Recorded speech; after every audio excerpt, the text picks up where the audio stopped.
नमस्कार दोस्तों।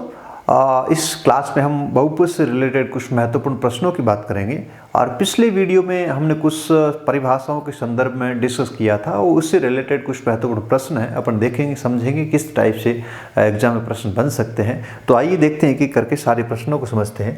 देखिए सबसे पहले देखिए निम्नलिखित में से कौन सा या कौन से बहुपद का x+1 एक गुणनखंड है। आपको इन चारों ऑप्शन में से बताना है किस बहुपद का एक गुणनखंड x+1 है।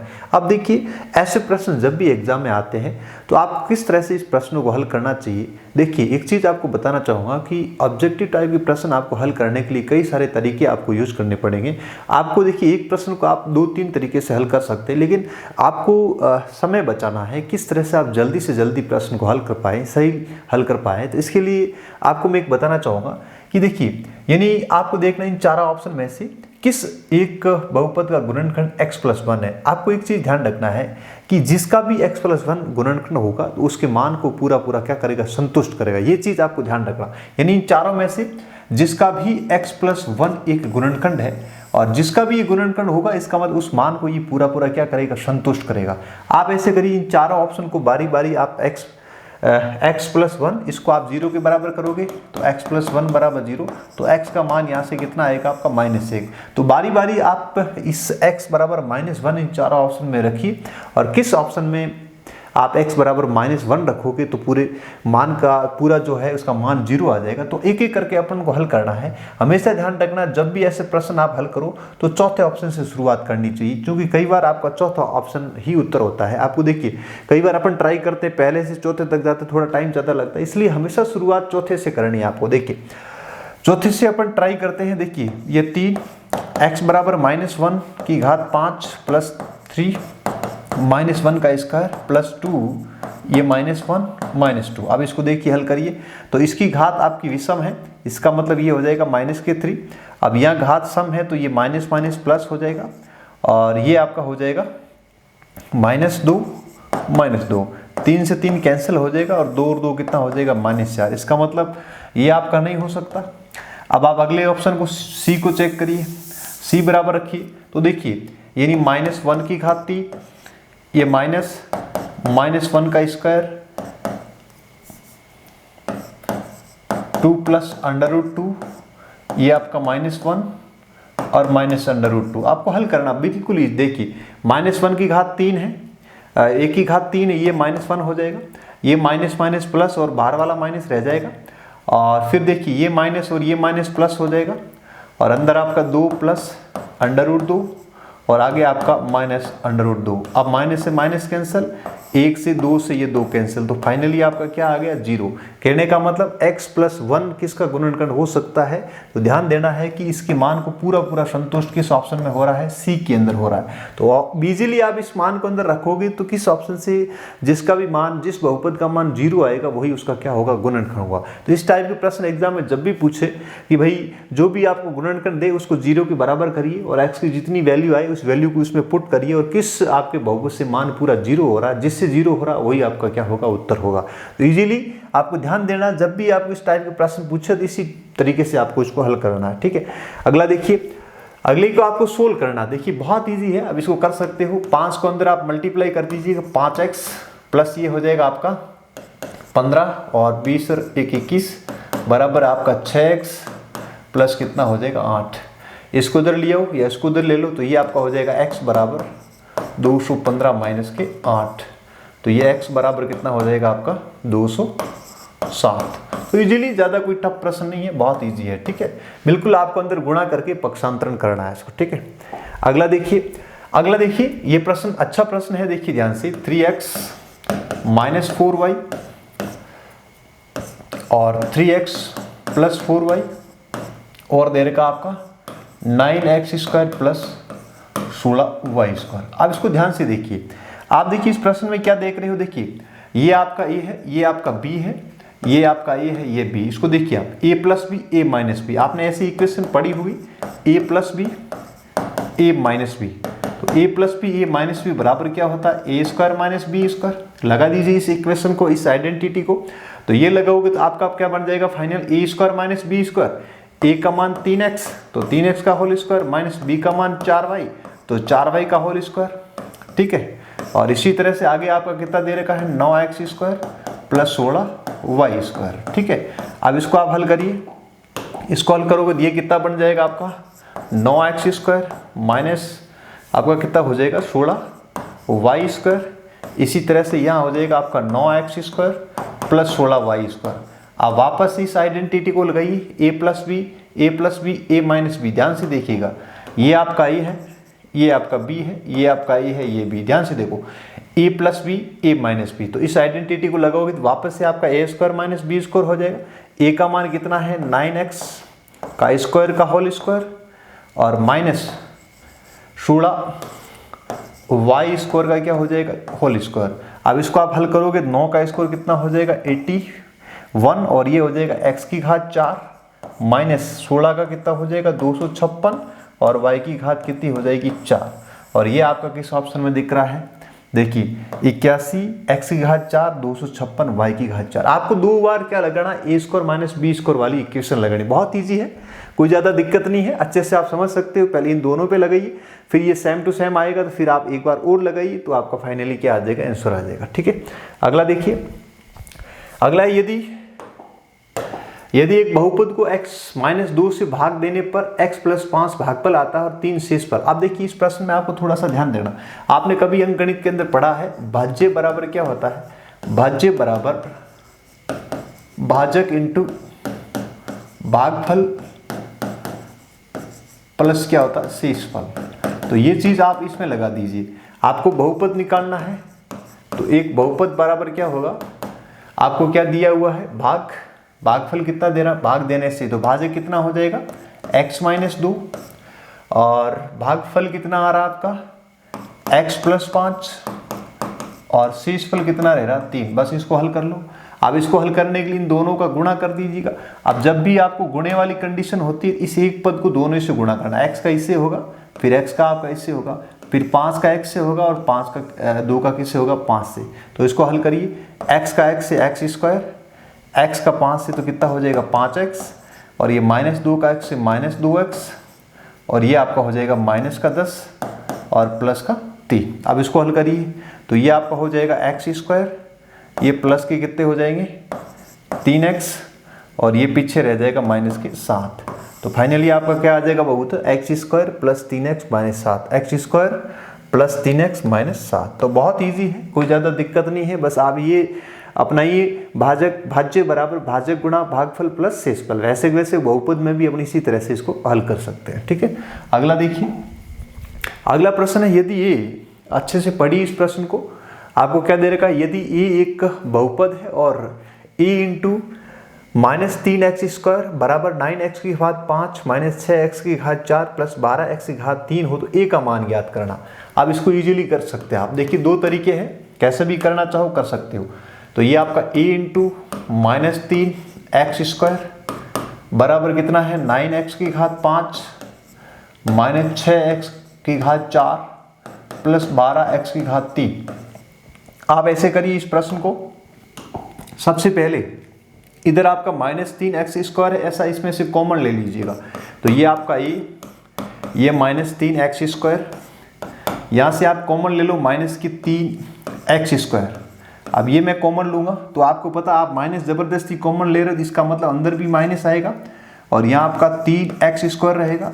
अब ये माइनस बाहर ले लिया, अंदर क्या रहेगा आपका प्लस, और यहाँ 3 आप कॉमन लोगे तो पीछे यहाँ 2 रहेगा। x² ले लिया तो पीछे घात कितनी रहेगी 2 रहेगी और यहाँ प्लस है तो यहाँ ऑटोमेटिक माइनस बन जाएगा और 3 बाहर लोगे अंदर संख्या में 4 रहेगा और घात आपके यहाँ पे कितनी है, यहाँ पे घात आपके 2 है।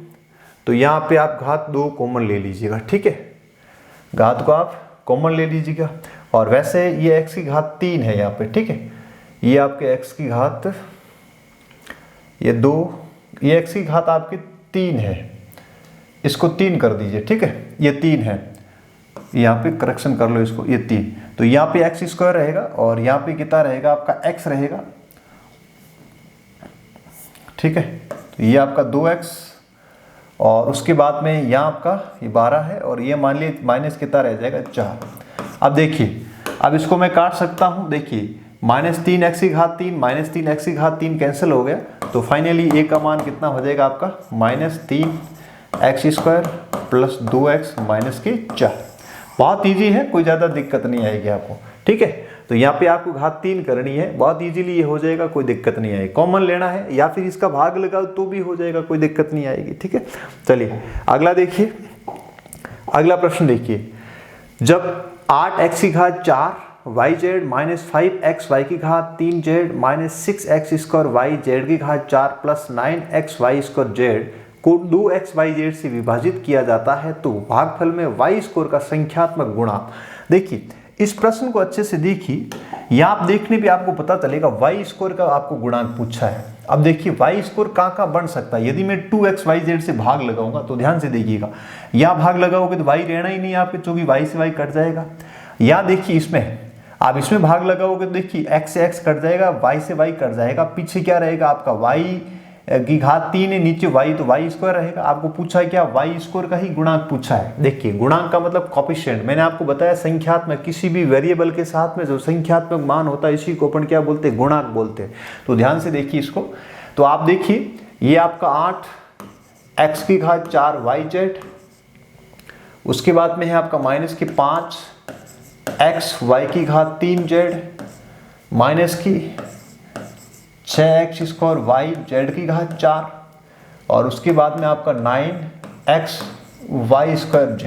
अब इसके अंदर आप भाग लगा रहे हो 2xyz का। अब इसको ध्यान से समझिए, आप देखिए यहाँ चीज देखोगे, इसके में भाग लगेगा तो आपका x से x कट जाएगा, y से y कट जाएगा, तो यहाँ y² आएगा। अब y² का रूप यहाँ बन रहा है, इसको ध्यान से देखिए, इसी में बन रहा है। तो आप इस दोनों को देखिए, आप दोनों में भाग लगाओगे तो ऊपर कितना है -5xy⁴ अपॉन कितना है आपका 2xyz। अब देखिए, अब यहाँ से इसको आप सोल्व करोगे तो x से x कैंसिल हो जाएगा, z से z हो जाएगा, और y का भाग लगाओगे तो यहाँ फाइनली आपका कितना रहेगा, y² रहेगा। और आपको पूछा क्या है, y² का संख्यात्मक गुणांक। तो इस y² के साथ में जो संख्यात्मक मान क्या देख रहा है, आपको क्या दिख रहा है, -5/2। और यही आपको पूछा है कि आप y² का जो कोफिशिएंट है, जो संख्यात्मक जो गुणांक है उसका बताइए, तो उसका मान कितना हो जाएगा, -5/2। बहुत ईजी, प्रश्न को देखोगे तो ऑटोमेटिक आपको पता चल जाएगा। ठीक है, अगला देखिए। अब ये अच्छा प्रश्न है। अब ऐसे प्रश्न एग्जाम में कैसे हल करने हैं, इसका तरीका मैं आपको बताता हूँ। देखिए एक चीज ध्यान रखना है, एग्जाम में जब भी ऐसे प्रश्न आ जाए तो थोड़े से लंबे प्रकृति के प्रश्न होते हैं, थोड़े से लेंथी होते हैं, टाइम लगता है ऐसे प्रश्न में। आप सोचते हो कि हम इसको गुणनखंड की मेथड से हल करेंगे तो लंबा ज़्यादा हो जाएगा, इसलिए हमेशा ऑप्शन का सहारा लीजिए। किसका सहारा लीजिए, ऑप्शन। देखिए x⁴ plus x² y² plus y⁴ निम्न में से या निम्न के समतुल्य है। आपको बताना है किसके समतुल्य है। अब देखिए ऐसे प्रश्नों के लिए आप हमेशा ध्यान रखना है किस टाइप से इस प्रश्न को हल करना है। मैं आपको बहुत बढ़िया तरीका बताता हूँ। ऐसे प्रश्न को हल करने के लिए आप हमेशा चौथे ऑप्शन को शुरुआत कीजिए, चौथे से शुरुआत करिए। आप इन दोनों को आपस में क्या करना, आपको मल्टीप्लाई करना। देखिए दूसरा कोई चारा नहीं, सभी ऑप्शन से आप मल्टीप्लाई करोगे, फाइनली आपको इन दोनों से गुणा करने के बाद में ये आपको कौन से ऑप्शन से प्राप्त हो रहा है, जिस ऑप्शन से प्राप्त हो रहा है वही इसका क्या होगा, गुणनखंड होगा। तो देखिए मैं चौथे से शुरुआत कर रहा हूँ। क्या दिया हुआ है आपको, x² plus xy plus y², और दूसरा आपको दे रखा है गुणनखंड x² minus xy plus y²। अब थोड़ा सा मल्टीप्लाई आप इजीली अच्छे से करना, ध्यान से देखिए। पहले इस एक पद का आपको तीनों से गुणा करना है बारी बारी से, ठीक है। फिर आपको इस पद से इन तीनों से गुणा करना है, हमेशा यही तरीका अपनाना। और फिर फाइनली इस एक का आपको इन तीनों से गुणा करना, बस यही तरीका है, इस तरह से गुणा करना। तो पहले मैं इसका गुणा कर रहा हूं, इसको ध्यान से देखिएगा। क्या क्या होगा, x का स्क्वायर से करोगे x⁴, ठीक है। तो ये आपका हो जाएगा x⁴। फिर इसका अपन इससे करेंगे तो कितना आ जाएगा, -x⁴y। फिर इसका अपन इससे करेंगे तो कितना होगा, प्लस x² y²। चिन्हों का थोड़ा सा ध्यान रखना आपको। अगला फिर इसका नंबर लगाइए, तो ये क्या बन जाएगा, x⁴y। फिर इसका इससे लगाइए माइनस का x² y² हो जाएगा। फिर इसका इससे नंबर लगाइए तो ये आपका प्लस xy⁴ हो जाएगा।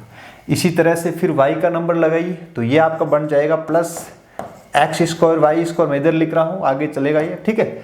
और फिर इसका इससे करेंगे तो क्या बन जाएगा, माइनस की xy⁴। फिर इसका इससे करेंगे तो प्लस क्या हो जाएगा, y⁴। अब इसमें से देखिए काफ़ी सारे पद आपके कट जाएंगे। ध्यान से देखिए, माइनस एक्स की घात 3y और ये प्लस का x की घात 3y कैंसिल हो जाएगा। और फिर ध्यान से देखिए आप, ये आपका minus X square Y square, ये प्लस का एक्स स्क्वायर वाई स्क्वायर, ये कैंसिल हो जाएगा। ठीक है, फिर देखिए एक्स वाई की घात 3 प्लस का एक्स वाई की घात 3 माइनस का कैंसिल हो जाएगा। अब फाइनली आपके पास में क्या बच गया, यहाँ पे एक्स की घात 4 बच गया और ये आपका प्लस का एक्स स्क्वायर वाई स्क्वायर बच गया और प्लस कितना हो गया वाई की घात 4। तो ये आपको फाइनली मिल रहा है कि नहीं मिल रहा है, ये देखिए एक्स की घात 4 X square Y square plus Y की घात 4। तो कौन से ऑप्शन से मिल रहा है, चौथे से। तो ऐसे प्रश्न को हमेशा आपको मल्टीप्लाई करके ही करना, बाकी कोई तरीका नहीं है। हमेशा चौथे से चेक करिएगा, नहीं तो फिर आपको सारे चेक करने पड़ेंगे तो टाइम थोड़ा सा ज़्यादा लग सकता है। थोड़ी सी स्पीड बनाओगे, फटाफट चिन्हों का ध्यान रखोगे तो दिक्कत आपको बिल्कुल भी नहीं आएगी। अगला प्रश्न देखिए, अगला प्रश्न है आपको, देखिए मैंने सारी की सारी आइडेंटिटी अच्छे से पढ़ाई थी, इसी आइडेंटिटी पर आधारित ये प्रश्न है। आपको पता है मैंने एक आइडेंटिटी आपको लिखवाई थी, आपके a प्लस बी की होल घात 3। देखिए ये क्या होता है आपका a की घात 3 प्लस b की घात 3 plus 3ab a plus b। इस आइडेंटिटी को आपने पढ़ा होगा, तो ये बहुत ही महत्वपूर्ण आइडेंटिटी है, इसको अच्छे से आपको पढ़ना है। यानी a की घात 3 प्लस b की घात 3 plus 3ab a plus b। तो इस आइडेंटिटी को आप प्रयास करिएगा अच्छे से पढ़ने का। अब देखिए, अब इसी आइडेंटिटी से मैं प्रश्न को हल करता हूं, ध्यान से देखिएगा। मैं खोलता हूं इसको, तो ये हो जाएगा आपका 7a की होल घात 3 प्लस 5b की होल घात 3, ये आपका प्लस 3, a का मान 7a, b का मान 5b, आगे आपको दे रखा 7a प्लस 5b और आगे आपको दिया हुआ माइनस 105 ab, ये 7a प्लस 5b। इसको आपको हल करना है। अब देखिए ये कितना हो जाएगा, 7 का 343 a की घात 3 प्लस 125 b की घात 3, चूँकि 7 का घन 343, 5 का घन 125, आगे गुणा कर लिए। ये आपका हो जाएगा 35 और 35 दिया 105 ab, आगे आपको दिया हुआ 7a प्लस 5b और आगे आपको दिया हुआ minus 105 ab 7a plus 5b।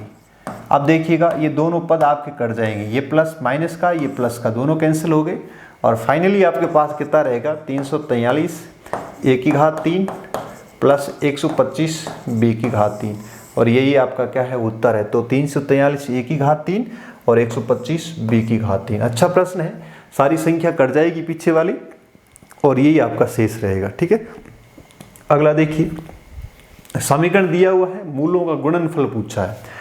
तो ऐसे प्रश्न मैंने गुणनखंड में भी आपसे करवाए थे। देखिए x square plus 5x plus 6 बराबर 0। तो ये एक समीकरण है, क्योंकि जब भी बराबर 0 हो तो इसको अपन क्या बोलेंगे, इक्वेशन बोलेंगे, समीकरण बोलेंगे। अब देखिए मूलों का गुणनफल, तो सबसे पहले इनके दोनों मूल निकालिए।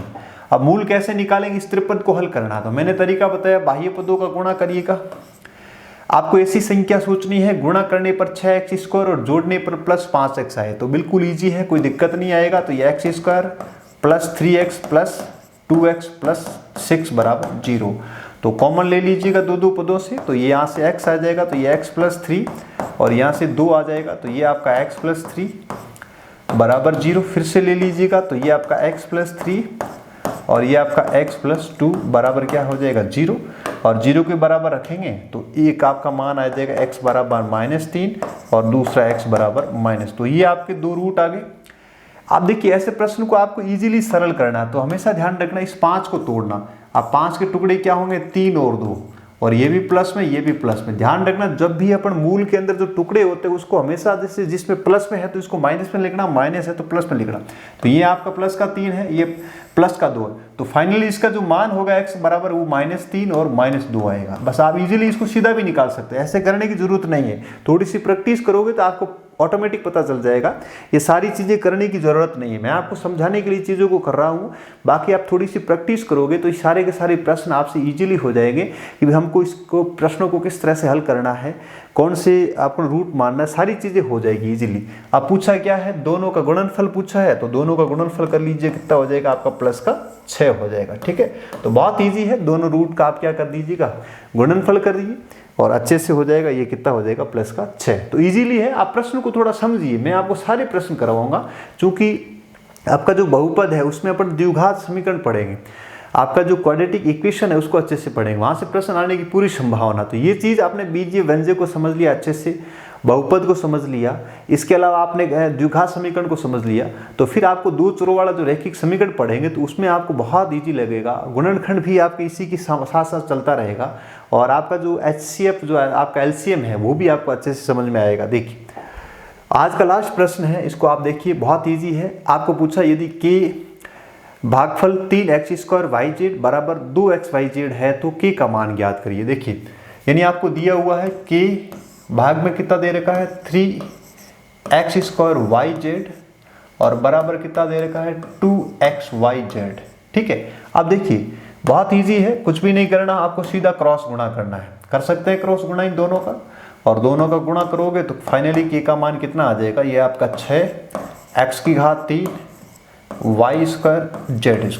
बहुत इजीली कर सकते हो, तो 6 x⁻³ y²z²। ठीक है, तो ये आपका उत्तर हो जाएगा। तो ऐसे प्रश्न बहुत इजी प्रश्न है, मैंने जैसे आज प्रश्न करवाए सारे के सारे धीरे धीरे देखिए, हो सकता है कुछ प्रश्न बहुत ज़्यादा इजी थे, लेकिन आगे की क्लास में हम थोड़े से और अच्छे लेवल के प्रश्न करेंगे। धीरे धीरे जो अपना प्रश्नों का जो कठिनाई स्तर है उसको थोड़ा सा बढ़ाते जाएंगे और अच्छे प्रश्न करेंगे। यदि ये चैप्टर आपने अच्छे से समझ लिया बहुपद वाला, जिसमें द्विघात समीकरण है, बहुपद है, गुणनखंड है, HCF है, LCM है, ठीक है, तो यहाँ से प्रश्न आने की बहुत संभावना है। इस बार ये अलजेब्रा का नया टॉपिक जोड़ा, और यहाँ इस प्रश्न में आपको ज़्यादा कोई बड़ी कैलकुलेशन करने की ज़रूरत नहीं है। आपको अच्छे से आइडेंटिटी अच्छे से आ रही है, आपको फैक्टर अच्छे से आ रहे हैं, तो सारे के सारे जो टॉपिक है को रिलेटेड है। तो प्रयास करेंगे एक और क्लास के अंदर इस बीजीय व्यंजक से रिलेटेड और महत्वपूर्ण प्रश्न, साथ में अपना द्विघात समीकरण के बारे में भी थोड़ा सा चर्चा करेंगे कि भाई द्विघात समीकरण का स्टैंडर्ड फॉर्म क्या होता है, उसमें से अपन रूट को कैसे निकालते हैं। उसके बाद में देखेंगे भाई जो दोनों रूट निकलता है उसमें अपन देखेंगे किस तरह से फॉर्मूला बनाते हैं, समीकरण कैसे बनाते हैं, मूलों की जो प्रकृति है उसके बारे में बात करेंगे। जब मूल समान हो तो उस समय अपन क्या करेंगे, मूल वास्तविक हो तो क्या करेंगे, मूल काल्पनिक है तो अपन क्या करेंगे। तो ये सारे के सारे जो प्रश्न हैं बड़े अच्छे लेवल के प्रश्न बनते हैं। तो तमाम प्रकार के प्रश्नों को जो एग्जाम के दृष्टिकोण से बहुत महत्वपूर्ण प्रश्न है उसको अपन चर्चा करेंगे। आप भी प्रयास करिएगा इस तरह से इन चीज़ों को पढ़िए, इसके इर्द गिर्द सारे प्रश्न को सोल्व करिए, थोड़ी प्रैक्टिस करिए। आप प्रैक्टिस करोगे तो सारी चीज़ें इजीली हो जाएगी, आपको कोई किसी प्रकार की दिक्कत नहीं आएगी। मैं भी प्रयास करूंगा लगातार सारे के सारे जो गणित के जो टॉपिक है आपके वीडियो मेंस के अंदर, तो इन तमाम प्रकार के टॉपिक को बहुत बढ़िया लेवल से समझेंगे, ताकि आपको परीक्षा के अंदर ऐसा कोई प्रश्न देखने के लिए नहीं मिलेगा कि आपने ऐसा प्रश्न सोल्व नहीं किया हो। आपको सारे टाइप के प्रश्न में हल करवाऊंगा। उसके बाद थोड़ी सी आप अच्छे से प्रैक्टिस कर लेना, और फिर आपको लगेगा कि चूंकि देखिए अंक गणित वाला जो पोर्शन है काफ़ी पढ़ रखा, जैसे आपके साझा है, इसमें जो प्रतिशतता है, लाभ हानि है, अनुपात समानुपात है, ठीक है, तो ये जो लाभ हानि वाले ये जो टॉपिक है ना, ये आप काफ़ी बार प्रैक्टिस कर रखा है, तो उसको आप थोड़ा सा लास्ट में अच्छे से कर लीजिएगा, वहाँ कोई दिक्कत नहीं आई। और ये जो पार्ट है ये आपका नया है, उसको थोड़ा सा ज़्यादा आप वेटेज दीजिएगा, क्योंकि इसको आप अच्छे से कवर कर लोगे तो लास्ट वाला पार्ट अपन अच्छे से हर टॉपिक के 20-20 प्रश्न कर लेंगे, दोबारा देख लेंगे, तो वहाँ से आपके प्रश्न गलत बिल्कुल नहीं हो रहे हैं। ठीक है, और वहाँ पे आपको वैसे करने में ज़्यादा प्रश्नों को दिक्कत भी नहीं आएगी, और प्रैक्टिस भी कर रखी है, तो यहाँ से थोड़ा सा बीजगणित में प्रश्न बड़ा ईजी आएगा, लेकिन फिर देखने में आपको थोड़ा लंबा लगेगा, फिर यहाँ पे प्रश्न आप थोड़े से कंफ्यूज भी हो जाओगे एग्जाम में। तो ऐसे प्रश्न को थोड़ा सा प्रैक्टिस करोगे, सीखोगे, तो आपको इजीली ये सारे टॉपिक हो जाएंगे। पेन भी नहीं चलानी पड़ेगी, आप कुछ नहीं करना, बस तरीका थोड़ा सा पता है आपको, आइडेंटिटी ऐसे से आ रही है, लगाना कैसे है, तो सारा आपको इजीली हो जाएगा। ठीक है, तो अगली क्लास में हम कुछ द्विघात समीकरण के साथ में और इस चैप्टर के ही कुछ महत्वपूर्ण प्रश्नों की चर्चा करेंगे। Thank you so much.